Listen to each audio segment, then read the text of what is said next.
Hello, everybody, and welcome to the second installment of the Mastering Mastery series on tanks. This one should be shorter, and there's a little bit less to it just because there's fewer tanks in the game, and they don't have a lot of manipulation abilities, so there's less to go over in-game. So if nothing else, I am showcasing who belongs to each class and what the stats are going to be.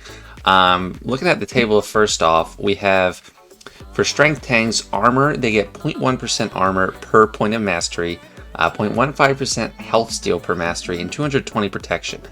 So armor and protection I'm very happy with, and protection is the commonality across all tanks, which I think it makes sense. It's how it should be. But interestingly, there's little differences. So like agility tanks have 200 protection, and tactics tanks have 230 protection. Strength tank is the most common, so this is what you're going to see on tanks most often. But tactics has the highest protection, which I think is kind of interesting. I would think strength should have the most protection because they should be the most durable. And agility tanks have evasion, 0.35% per point of mastery, so it can stack up pretty high once you get to higher relics. And I think agility tank is by far the best tank class, but there's not many, as you'll see. Because evasion, health, and protection, that is pure survivability. That's going across the board, and evasion is a chance of 0 damage as opposed to reduced damage from like armor and resistance. I think tactics tank is, I don't know.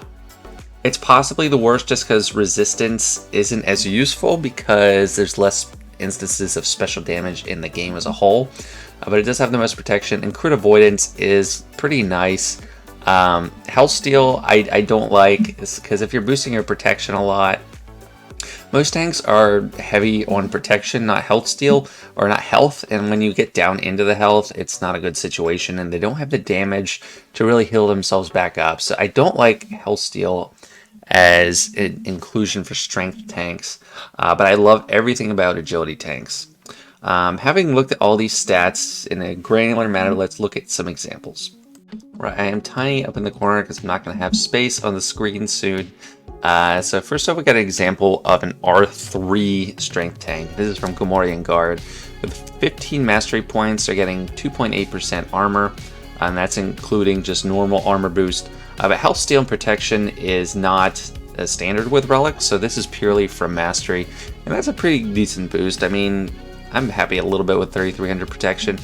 It's nothing compared to the later boost that they get for like higher relic 8 and relic 9. With R5, you get 6.1% armor, 3.75% health steal, and 5500 protection.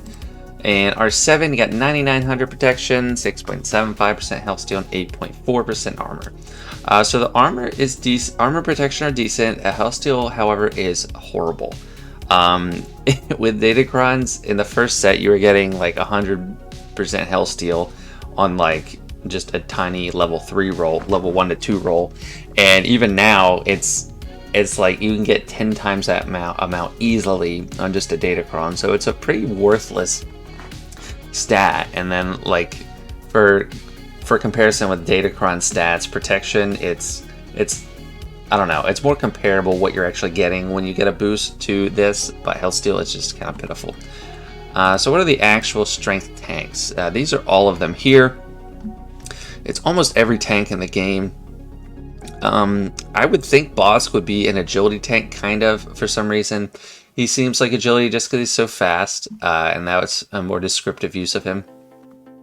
Malgus actually gives some mastery. He gives flat mastery as part of his Omicron, even though he's not a Galactic Legend. But there's no GL that's a strength tank. I think Riva might give some mastery as part of her leadership, but she is not in the game yet, or she's in the game, but no one has unlocked her yet. So yeah, these are all of them. Pretty interesting. And some of them, it's kind of surprising that they're a tank, like Zeb. It's like, you're really, I didn't know that. You seem like an attacker. Gar Saxon doesn't quite seem like a tank. I know B2 used to not seem like a tank to me, but I'm now used to the fact that he is. Tebow really doesn't seem like one. So just kind of interesting to look at all of them in one place. And the thing about tanks, it's hard to notice their mastery stat being increased if they're on your team or reduced on an enemy team until they actually lose it. And as a use case, I did remove all of Chrysanthemum and all of Morian Guard's protection in a recent Grand Arena. If you didn't see it, I'll show it here. And that's because, I mean, protection is their mastery, and Kylo Ren removes their mastery, and while he doesn't gain protection, he's causing them to lose it and ultimately go down to 0. But if you have like JMK on a Rey team, he is going to increase his protection and armor through that mastery gain from turn meter boosts that we talked about in the last video. So he'll eventually be much thicker. Same with Zalbar. I lost a match because of Zalbar being too tanky, or I timed out. But yeah, it does stack. It's just hard to notice it. The next class, the one I think is the best tank, is Agility Tank, and there's not many of them at all. So here's some examples of R5, R7. I don't have any R3 to show, but these are pretty great health boosts, and protection boosts are pretty good too. The health, relics normally give a health as an addition, and as I talked about in my last video, they don't split up the stats anymore. They don't show you what's purely due to mastery and what's purely due to just normal relic increases. So the mastery is mixed in there with the health, but it's still a nice boost. By the time you're getting to relic 7, 25,000 health is pretty great. Protection is purely the mastery, so 5,000, 9,000, very nice. The dodge chance is great. Once you start getting higher, 15.75% dodge chance, that is very useful. And it stacks, especially when you're like under Rey or something. So the ones that can make use of it are, 2 of them are resistance tanks, and the other one is just Stormtrooper Han. So it's kind of a shame. I wish there were more agility tanks, and I hope that they make more in the future, just because it's just the best. I think it has the least amount of wasted stats, possibly in the whole game, as far as mastery classes, although attackers do usually get a lot of bang for their buck. Stormtrooper Han is interesting because his kit benefits his team when he's getting hit. So like sometimes he's dodging and then he's not giving that turn meter boost to the whole team. Although, I mean, of course, you want him to survive too, so maybe he gets some hits and he dodges some. It's actually a nice balance. So if you take him to Relic 9, this is going to be pretty high. I think it's going to be over 20% or something.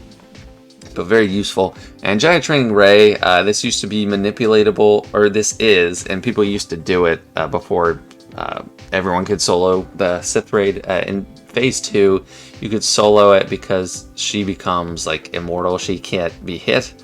If she's taunting, then she's just never dying, and Scion can't hit her because her dodge just goes past 100% from turn meter gain. Or turn meter gain from Scion, and then mastery increase on her. And Poe, is not that useful. I mean, he has a home now with the Zori team, but still not the best character overall. So I wish there were some other more decent characters in this class, but still the best class in my opinion. So next up, we got Tactics Tanks, and Jedi Master Luke is one of them. And there's some outliers here with him specifically. So first of all, he's the only Galactic Legend that doesn't start with a base mastery. So all other Galactic Legends start with a mastery of 15, even before Gear 13 and Relics.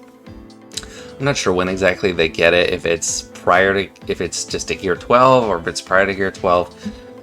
But I think since Mastery Manipulation is in a lot of their kits, they need to have some as a base. But Jedi Master Luke doesn't manipulate it a lot, so he doesn't start with any. So his mastery is lower than like Supreme Lord Kylo Ren at R9. At R9 would be, even at R8. This is lower than Kylo Ren's and Rey's and all them at R8. And his resistance amount is lower. I thought I made a mistake in the slideshow, and I'll show you again in game. I thought this was a mistake. His resistance is plus 4.2, because compared to other characters at R5 and R6. I think this is Holdo and this is Mace. Let's just show them all. Compared to these, he's got lower resistance. So I don't understand that. He's got higher everything else. Crit Avoid, Protection, of course. Miss, that's from just the R9 boost, not from Mastery.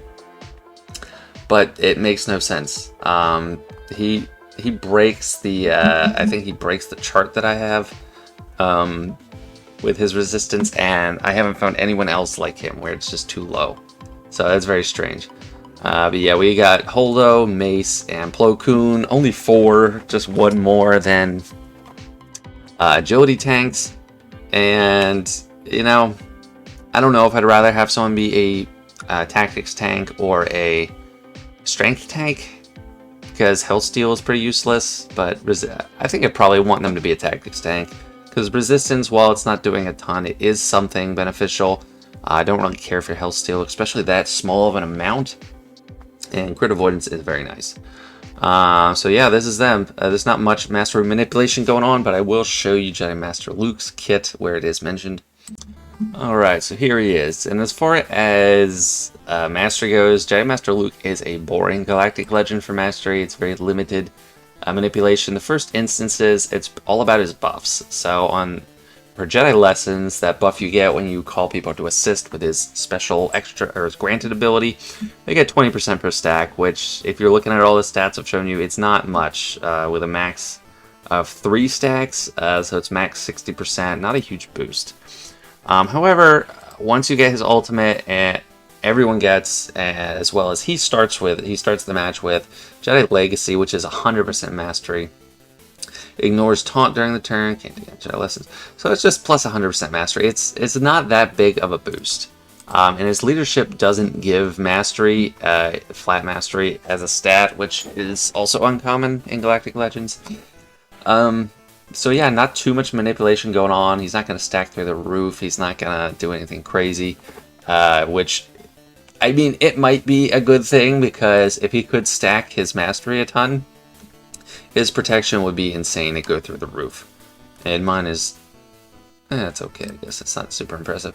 It would go through the roof, and it'd be almost unkillable after a while, and he'd be one of the best Galactic... Well, he's still one of the best Galactic Legends, but he'd be very hard. He might be more of a defensive threat. Except Sith Eternal shuts that down pretty hard, because he removes all the protection. But anyway, yeah, that's Jedi Master Luke. Oh, and just in case you didn't believe me about his resistance, here it is on the display, plus 4.2%. It also shows plus 3.9% armor. I think it's a bug with the display, because when I go to Swiga.gg and compare his stats, so we start at Relic, or Gear 13. Let's see what his resistance is. It's 54. And then we go to, like, for example, Relic 5, and he's got 58.72. That's already 4.72. It's already higher than what's showing. Relic 7 for him, 61, so that's 7%. And then Relic 9, it's 63, so that's over 9%. So I think it's just a visual bug in how it's displaying, and armor resistance is granted for anyone that's getting relic levels, but he just gets more so. This might just be the mastery amount, I'm not sure. I really don't know, but I don't think this is correct. He's actually getting more of a boost from his relics, but it's just weird. It might just be some kind of visual bug. So anyway, very strange. So that's it for the installment on tanks. Not super complex or confusing. There's not a lot of stacking mechanics, but it was cool to see what each class gets as their boost. So hopefully you enjoyed. If there's something you have questions about, please ask. If you want to weigh in on something, I'd love to hear from you too. And see you for the next one.